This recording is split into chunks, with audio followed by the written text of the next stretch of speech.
Many of our island leaders, family, and friends came together to honor the fallen men and women who lost their lives during the past and present wars.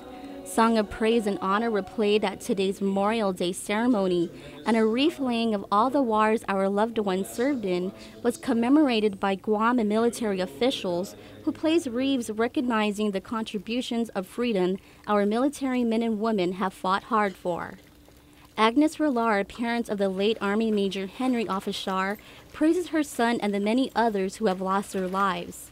Although Rolar has lost her son, her life has changed for the better. I never did felt like this. It's not that I don't have relatives that pass away, but once it's your, especially my son, it's very hard. But when we brace together, we know that we share it all around the world. Orlean Areola, the sister of the late Army Major Henry Officer, says this is a time for all generations to come together and remember. We realize now, especially because it's hit us right at home and right in the heart, that this ceremony, this day, is not just a 3-day weekend, and it's not just a day where people can go find sales or discounts or anything like that. But especially for my generation, I realize that all the other wars always seem to be a part of, someone else's, time, the Vietnam War, the Gulf War, World War II.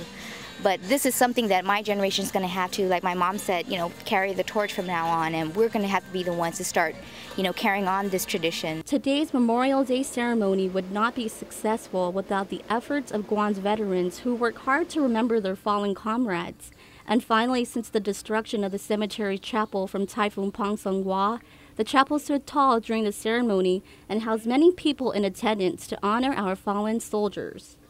Raymond Baza, chair of the 2008 Memorial Executive Committee, says Memorial Day is a time to honor our heroes. I want to thank everyone here on the island in honoring the fallen comrades and also the soldiers that are still out there fighting for our freedom.